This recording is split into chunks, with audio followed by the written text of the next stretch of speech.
আমাদের এই 7 বছর পর হচ্ছে বাংলাদেশ জাতীয়তাবাদী দলের কেন্দ্রীয় কাউন্সিল। এ নিয়ে সবশেষ তথ্য জানাতে নয়াপল্টন কার্যালয়ে সংবাদ সম্মেলন করেন দলের যুগ্ম মহাসচিব রুহুল কবির রিজভী। তিনি বলেন ৭৬টি সাংগঠনিক জেলার নেতৃত্ব নির্বাচনের জন্য প্রায় ৩,০০০ কাউন্সিলর আর ৮,০০০ প্রতিনিধি কার্ড বিতরণ হয়েছে। এই কাউন্সিল সফলতার সাথে সম্পন্ন হয়ে আগামী দিনের গণতান্ত্রিক আন্দোলন আরও বেগবান হবে বলে আমরা দৃঢ়ভাবে প্রত্যাশা করি। রাজধানীর ইঞ্জিনিয়ার্স ইনস্টিটিউট প্রাঙ্গণে আয়োজিত এই সম্মেলনের নিরাপত্তা ও সম্মেলনের আয়োজন শেষ হয়েছে বলেও জানিয়েছেন কাউন্সিলের নিরাপত্তা দেখভালের দায়িত্বে থাকা হান্নান শাহ। তিনি বলেন, গঠনতন্ত্র পরিবর্তন থেকে শুরু করে নির্বাহী কমিটি ও স্থায়ী কমিটিতে আসবে নতুন মুখ।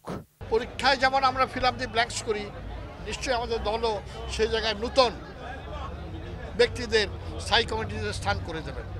ঠিক তেমনি যখন অন্যান্যদের এখানে স্থান করা হবে, নির্বাহী কমিটি, ম্যাডামের উপদেষ্টা কমিটি এবং ভাইস চেয়ারম্যান যারা হবেন সেখানেও বেশ কিছু পদ খালি হবে, সেগুলো পূরণ করা হবে। নেতারা বলছেন, মেধাবী, দক্ষ ও গ্রহণযোগ্য নেতারা এই কমিটিতে স্থান পাবেন।